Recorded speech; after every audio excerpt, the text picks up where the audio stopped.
Welcome to the ReadSpeaker, webReader, and docReader orientation. Let's begin with looking at the player. When we first look at the player, we see the word Listen.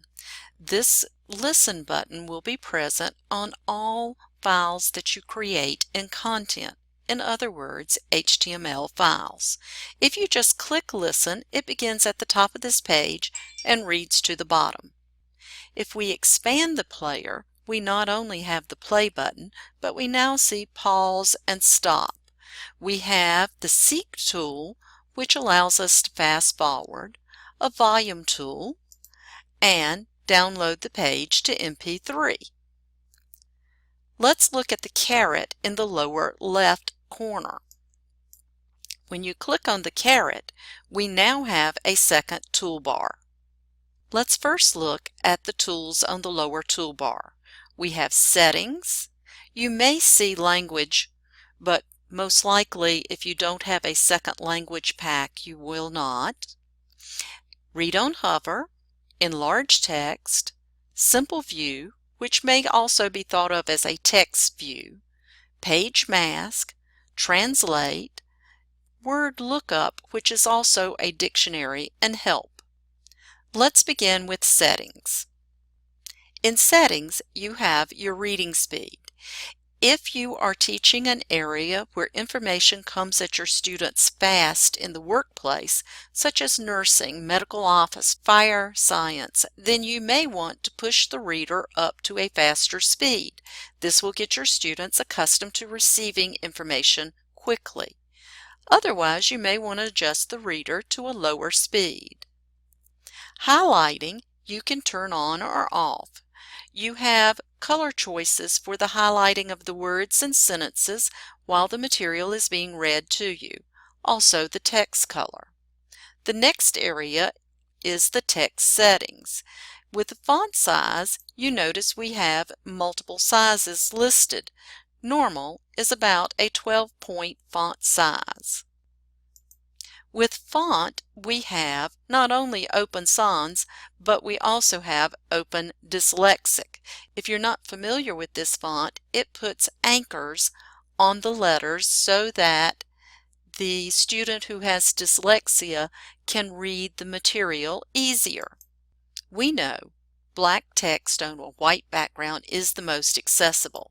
However, sometimes you get eye strain, and you may want to lessen the contrast by using black on light yellow, light blue, or light pink. You'll notice we also have other color choices. You also have the choice of automatic scrolling and a text selection pop-up menu being turned on or off.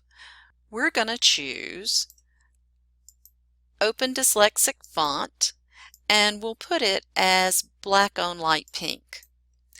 And then we click Close when we're done with this menu. Now, you notice we do not see any changes to our document. But if we go over to Simple View, which is in other words a text view, we now have our Open Dyslexic font on a light pink background. We can enlarge this font, and as you do, you can see the anchors on the tool, such as the B leaning to the left and the D leaning to the right. Now let's look at Read on Hover. When we click on Read on Hover, notice the green dot on the tool icon. You'll also notice as I pull my mouse down the page that orange rectangles form with blue circles that are loading. If we let it load, then you'll notice the underline.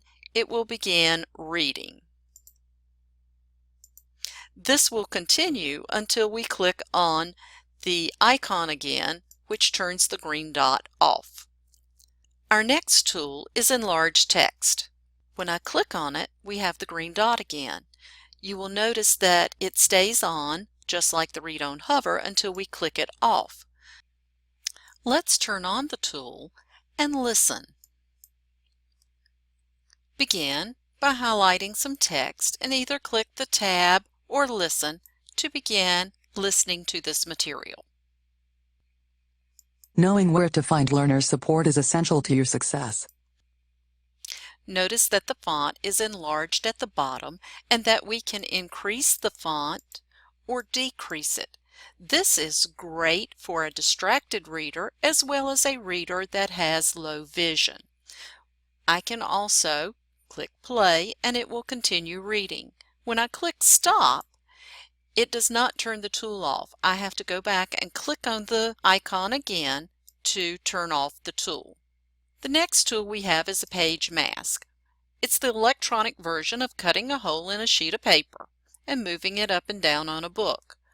With this, I can also increase the window size or decrease the window size. It moves by pushing the mouse up or down, and click X when you are done.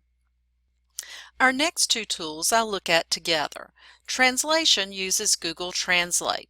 Let's look up the word resources. Let's say we don't know what it is and we need to hear it in Spanish because that might be our native language.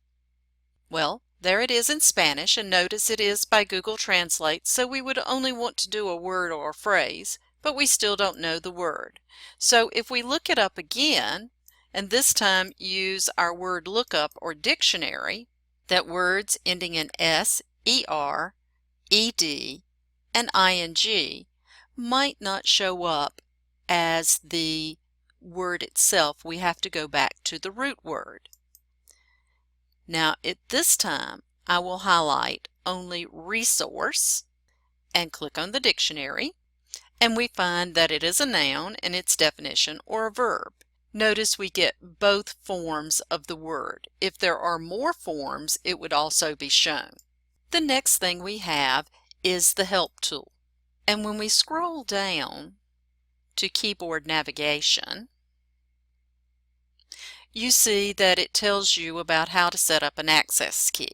If we go on down to settings, we see that it is the modifier we set up plus S, the first letter of the tool name. However, if we go to two tools that have the same first letter, such as Reading Language Tool and Read on Hover, Reading Language Tool comes first on the toolbar, so it uses the R. Read on Hover comes next on the toolbar. We can't use R, so we go to our next prominent word in the tool name, which is hover, and use the H. All of the tools on this lower toolbar aid our students, some with accessibility and some with accessibility in a different way, such as finding information. The enlarged text works with low vision, distracted readers. The page mask, distracted readers. The simple view or text view would be a student who had to have a different format for viewing the information. And then gathering information accessibility would be our translate and our word lookup.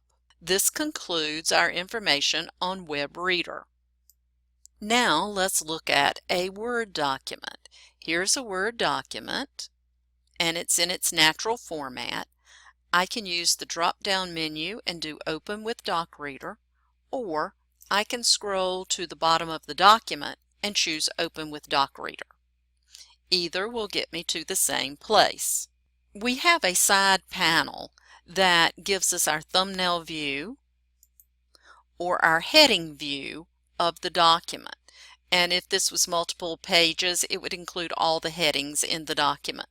Once you've found where you want to read, use the Close Sidebar or Hide Sidebar tool so that you have more real estate for your document. You can also change pages from the page drop-down. We have the same listen commands we had before. We also have layout mode, which is how we look at our document. Text mode we'll come back to, and more tools. With more tools, when you click on it, you have an additional toolbar. Let's begin with settings. Our settings are a little different in our docReader, as in the speed is not on a slide bar. You have to pick the category. You have a section that allows you to turn the page. So if this is multiple pages, it would immediately load the next page and start reading it. The highlighting is the same, And then you have the text colors. Again, black on white is the most accessible. This time let's use black on light yellow, and let's use the Open Dyslexic font. Notice we have a preview and that we have to save our changes. When we look at our document, it hasn't changed, but if we click on Text View, we now see the document with the changes that we made. Clicking back on Layout Mode. Our next tool is the Page Mask. It's the same as we had before. We have a reading ruler. The reading ruler is like a note card. Again, we can move it up and down the page. We can make it larger or smaller, and then click on the X to turn it off. Our next tools, the highlighters, are very important. Students typically highlight their textbooks. Well, if the information is electronic, we can highlight also. Let's say that we want to highlight some material. We can use the pointer or we can choose the color now. Let's say this right here I don't understand, so I highlighted it and I'm going to highlight it in red, so I choose my color of red. I can also choose the color green for things that I know, and I'll choose it that way. This time I'll use green and I'll highlight computer, and red to indicate I don't know about the internet access. At this point I want to collect my highlights. Now collecting the highlights will produce a PDF page, and we get to decide how it looks. We can collect the entire document or just the current page. Position or color, I use position. Whether or not show the indicators, and I say give me everything, and then collect.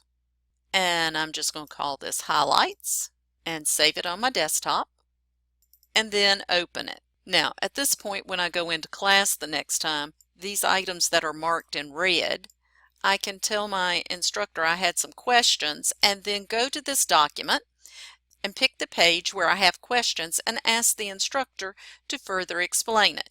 If the instructor doesn't know exactly what you're referring to based on your highlight, you can take them back into your document and show them those highlights. These are on your document until you clear them. I'm not going to clear my document yet. I'm going to swap roles and be the instructor. I know my students are learning how to study for my class and are having trouble extracting important points in my lesson. So what I do is I go in and we'll pretend all these highlights are the same color. I highlight before class and then hide them. Then when I'm done, I go to class, I question my class about what they think was important and why, and they tell me their ideas, and then I click on my highlights and I explain to the students why I thought those items were important. When I'm done, I can clear the highlights if I would like, or I can leave them. Remember, they are on the individual's copy of the course, and so your highlights are not going to show on your students, and your students are not going to show on each other or yours. I can clear the page or the document, and then I just say yes, clear it. Now the information is gone. I can download the file to an MP3, and when I do so, I will want to set up a folder for the document and save each page as an individual file. I can also save my document to my desktop by clicking Save, and I can also print my document to a hard copy or to a PDF. This concludes the information on docReader. Now you will notice in both webReader and docReader you have tools that assist your students. It is important to draw those tools to your students' eye so that they are aware of the tools that can help them learn.